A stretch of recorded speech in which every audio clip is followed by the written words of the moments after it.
Students science zone 247 में आपका most welcome है।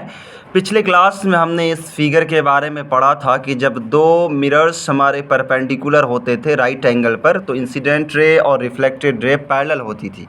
आज रिफ्लेक्शन एंड रिफ्रैक्शन के लेक्चर थर्ड में हम पढ़ेंगे कौन कौन से सिस्टम हैं जो स्फेरिकल मिरर से रिलेटेड हैं।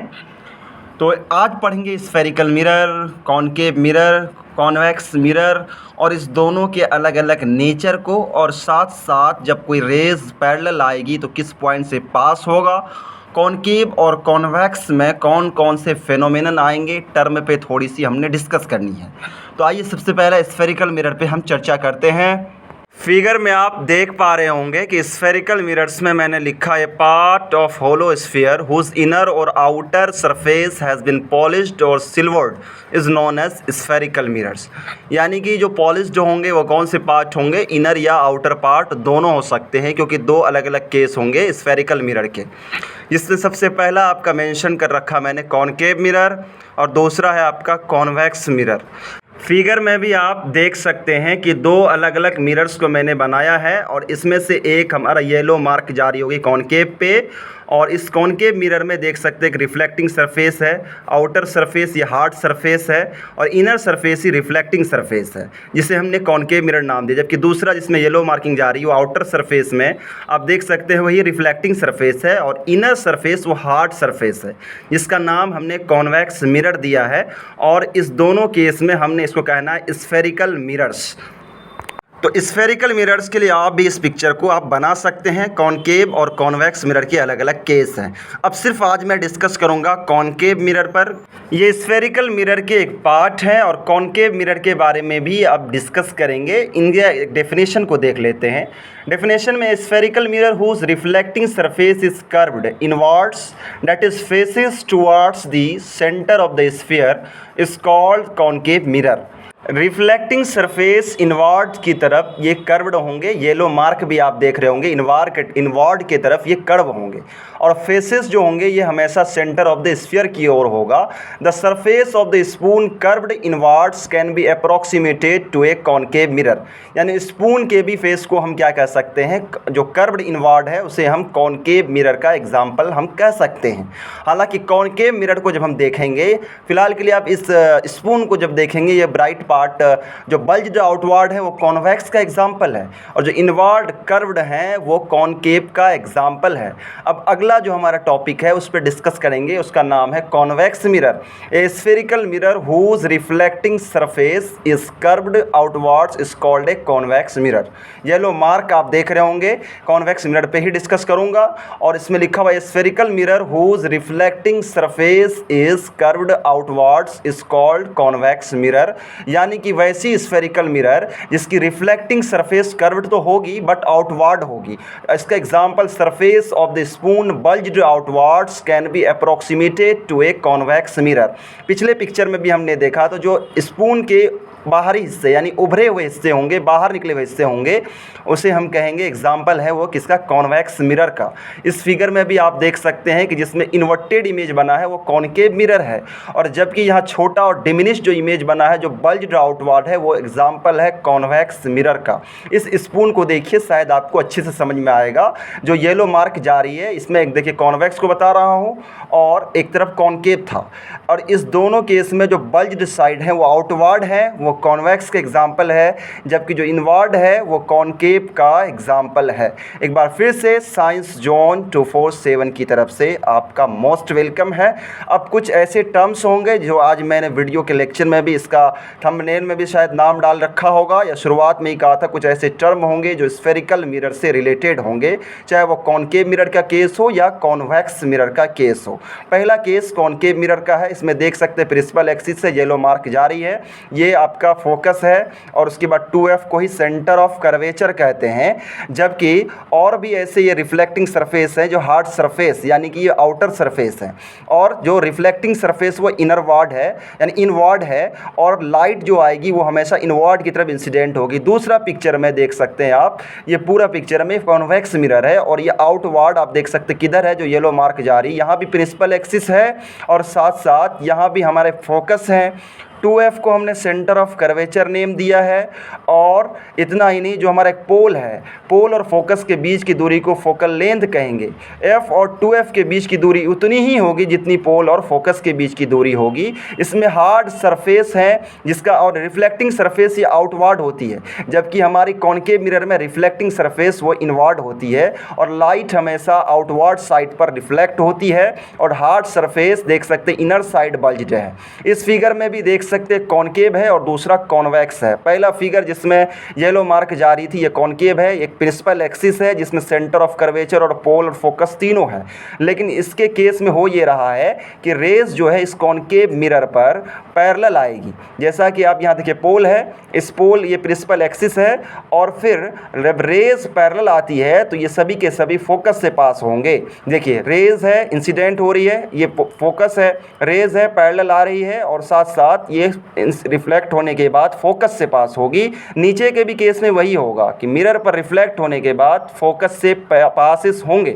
जबकि दूसरे इमेज में या इसमें भी हम ये एग्जांपल तो पहले कहेंगे ये कॉनकेव मिरर है, दूसरा में देखिए येलो मार्क जा रही है वो कॉन्वेक्स मिरर है, उसके रिफ्लेक्टिंग सरफेस वो आउटवर्ड की तरफ होती है जबकि इनर साइड उसका पॉलिश्ड होता है। इसलिए आउटर सरफेस ही हमारे रिफ्लेक्टिंग सरफेस होंगे। ये हमारा प्रिंसिपल एक्सिस होगा और इसमें पोल भी होंगे और फोकस भी होगा। इसलिए सभी के सभी रेज जो पैरेलल आएंगे इंसिडेंट होगी और रिफ्लेक्ट होने के बाद ये रियल में जिस डायरेक्शन में जा रही है आप देख रहे होंगे, देखिए रियल में जिस डायरेक्शन में जा रही है ये पूरा इनर से आउटवर्ड साइड में रिफ्लेक्ट होने के बाद जा रही है। लेकिन जब इसे हम वर्चुअली जब इसे हम डायग्राम को आगे एक्सटेंड करेंगे तो एक पॉइंट पर जाके सभी के सभी रेज डॉटेड लाइन में मिलेंगे और उस पॉइंट का नाम मैंने देना है फोकस। अब इसी बेसिस पर कुछ टर्म है उसको देखना है। देख सकते हैं आप ये प्रिंसिपल एक्सिस यहाँ भी है और ये हमारा कॉनकेव मिरर का एग्जाम्पल है, जबकि पिक्चर के राइट साइड में ये हमारा कॉन्वेक्स एग्जाम्पल है। दोनों में पोल नहीं है तो थोड़ी देर के लिए मैं P से डिनोट करते हुए मैं बता दूं कि इसमें पोल P है, चाहे वो कॉनकेव मिरर हो या फिर कॉन्वेक्स मिरर का केस हो।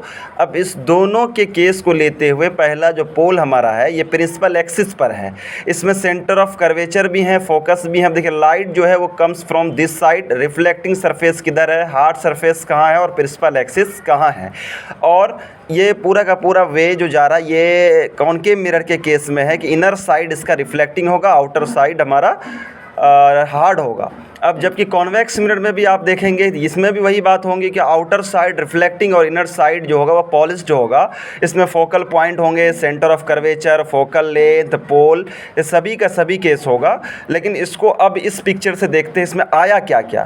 तो इसलिए मैंने टॉपिक का नाम लिखा था terms related to spherical mirrors. Spherical mirrors के रिगार्ड में कौन कौन से टर्म आ सकते हैं। तो इस टर्म में फिगर में आप देख रहे होंगे कि एक और मैंने बनाया है कॉन्वेक्स मिरर को और दूसरी ओर मैंने बनाया है कॉनकेव मिरर को। जबकि पोल के बारे में मैंने लिखा द मिड पॉइंट और centre of the aperture of the mirror या रिफ्लेक्टिंग सरफेस। आप और भी सिंबल यहाँ दे सकते हैं, यानी कि जो पोल होगा वो कहीं ना कहीं मिरर के या एपर्चर के वो मिड पॉइंट है ना, रिफ्लेक्टिंग सरफेस का वो मिड पॉइंट होगा। लेकिन रिफ्लेक्टिंग सरफेस में कर्व्ड जो है उसकी मैं बात कर रहा हूँ सिर्फ। इस पिक्चर में भी आप देखेंगे तो इसमें भी वही बात आएगा कि जो पोल है हमारा यहाँ P से डिनोट किया गया, इसमें भी P से डिनोट किया गया है। F को F से यानी फोकस और प्रिंसिपल फोकस को सेंटर ऑफ कर्वेचर को C से, फोकस को F से और रेडियस ऑफ कर्वेचर को कैपिटल R से। दोनों मिरर है, यहाँ पे कॉन्वेक्स भी है और कॉनकेव भी है। लेकिन अब दूसरा टर्म को भी डिस्कस करेंगे, दूसरा है सेंटर ऑफ कर्वेचर जिसको C से डिनोट करते। पोल को P से डिनोट किया, अब सेंटर ऑफ कर्वेचर को C से डिनोट करेंगे। इसके डेफिनेशंस को जब देखेंगे, it is the centre of the hollow sphere of which mirror is a part in the given figure, C is the centre of the curvature. आप देखिए इस फिगर को, C जहाँ पर जा रही है येलो मार्क, ये हमारा सेंटर ऑफ कर्वेचर है, वो भी हमारा ये कर्व्ड यानी स्फेरिकल मिरर के केस में ये भी टर्म जो रिलेटेड होंगे। यहाँ की पोल भी हैं, बार बार कह रहा हूँ पोल जो होंगे वो एपर्चर का मिड पॉइंट है, जबकि सेंटर ऑफ कर्वेचर जो है ये सेंटर ऑफ होलो स्फीयर का होगा। दूसरा अब है रेडियस ऑफ कर्वेचर, दूसरा नहीं नेक्स्ट है रेडियस ऑफ कर्वेचर। ये कॉनकेव में भी होंगे, कॉन्वेक्स में भी होगा। रेडियस ऑफ कर्वेचर को कैपिटल R से डिनोट करते हैं। अब इस डिनोशन के वक्त में रेडियस ऑफ कर्वेचर के बारे में कहा जा रहा है। It is the radius of that sphere of which mirror is a part, यानी कि जो मिरर जो होता है ना वो इसी का पार्ट होता है कि वो रेडियस उसके होते हैं। आर से, कैपिटल आर से डिनोट करते हैं। आप यहाँ देख रहे हैं कर्व्ड फेस है तो जाहिर सी बात है रेडियस होंगे, तो रेडियस ऑफ कर्वेचर को मैंने आर से डिनोट किया है। इस पूरे पिक्चर में कैपिटल आर को रेडियस ऑफ कर्वेचर से डिनोट करेंगे। नेक्स्ट हमारा होगा प्रिंसिपल एक्सिस। प्रिंसिपल एक्सिस के लिए पहले तो हमें थोड़ी सी सिंबलाइज करके बताना होगा कि कहाँ पर है प्रिंसिपल एक्सिस, फिर भी देख लें। Principal axis the line joining the pole and the centre of curvature called principal axis, यानी पोल और सेंटर ऑफ कर्वेचर के जो लाइन को एड करेगा, एड ऑन करेगा, ज्वाइन करेगा, उस लाइन को ही हम कहेंगे प्रिंसिपल एक्सिस। और ये इमेजिनरी लाइन होती है, ये रियल लाइन नहीं होता है। कहा गया कि in it can be extended on both sides of the mirror, कहने का मतलब ये रिफ्लेक्टिंग फेस की तरफ भी हम एक्सटेंड कर सकते हैं और नॉन रिफ्लेक्टिंग फेस की तरफ भी हम एक्सटेंड कर सकते हैं। फिगर में एक्स और एक्स डैश हमारा प्रिंसिपल एक्सिस है, येलो मार्क से मैंने लिखा भी है। एक्स और एक्स डैश हमारा क्या है, ये प्रिंसिपल एक्सिस है।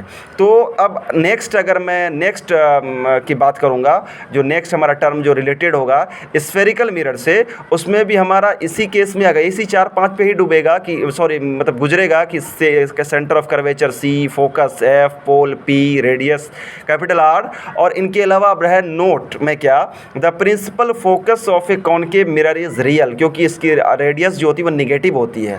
ओके, प्रिंसिपल फोकस एफ से डिनोट करते हैं, ये रियल होती है। While the principal focus F of a convex mirror is virtual, क्योंकि कॉन्वेक्स मिरर में एक्चुअली में वो रेडियस होती नहीं है, लेकिन एक्सटेंड करने के बाद हमें एक रेडियस मिलती है जिसका रेडियस हमेशा पॉजिटिव होता है। अब इस केस में जो अलग अलग पॉइंट है उसको भी देखेंगे। Concave mirror is also known as converging mirror, इसमें क्या रखा है, येलो मार्क जो जा रहा है वो हमारा फोकस तो है ही, लेकिन इधर देखिए कि लिखा होगा concave mirror is also known as converging mirror and convex mirror is also known as diverging mirror. Okay, converge मतलब सभी लाइट एट ए पॉइंट आके वो जमा होती है, जबकि डाइवर्ज में एक पॉइंट से लाइट रेज अलग अलग जगह जाती है। नेक्स्ट है हमारा प्रिंसिपल फोकस, जो हमारे प्रिंसिपल एक्सिस पे ही लाई करते हैं, और प्रिंसिपल फोकस को कैपिटल एफ से डिनोट करते हैं, जो प्रिंसिपल एक्सिस पर होती है, पोल और सेंटर ऑफ कर्वेचर के बीच में होता है। इसके डेफिनेशंस को जब देखेंगे तो it is a point on the principal axis from where any rays comes parallel to the principal axis passes through it, it is denoted by F, यानी एक ऐसा पॉइंट होता है प्रिंसिपल एक्सिस पे जहाँ से कोई भी रे जब पैरेलल आती है तो वो पास जब होती है, यानी कि इंसिडेंट होने के बाद जब रिफ्लेक्ट होने के बाद वो फोकस से ही पास होगी, जिसको कैपिटल F से डिनोट करते हैं। ठीक है, कैपिटल F से डिनोट करते हैं क्योंकि पूरा पॉइंट ये प्रिंसिपल एक्सिस पर होता है। तो इसको कैपिटल F से डिनोट करने के बाद आगे हम फेनोमेनन पढ़ेंगे किस प्रकार से जो रूल्स जो है इमेज फॉर्मेशन के वो मिरर में वो अलग अलग ओबे करती है सिर्फ फोकस का ही। हालांकि पोल और फोकस के बीच की दूरी को फोकल लेंथ कहते हैं, जिसको स्मॉल f से डिनोट करते हैं। इसलिए लिखा है मैंने फोकल लेंथ के बारे में, स्मॉल f से डिनोट करेंगे। The distance between pole p and principal focus f is called focal length, यानी कि पोल और प्रिंसिपल फोकस के बीच की दूरी को ही हम क्या कहेंगे, फोकल लेंथ, जिसे हम डिनोट करते हैं स्मॉल f से। तो ये पूरा टर्म जो था हमारा सभी के सभी ये स्फेरिकल मिरर से रिलेटेड था, और आई होप आपको ये सभी के सभी टर्म्स बहुत अच्छे से समझ में आए होंगे। अगले वीडियो में हम डिस्कस करेंगे कॉनकेव और कॉन्वेक्स मिरर में डिफरेंस। तब तक के लिए इतना ही। Thank you for watching science zone 247।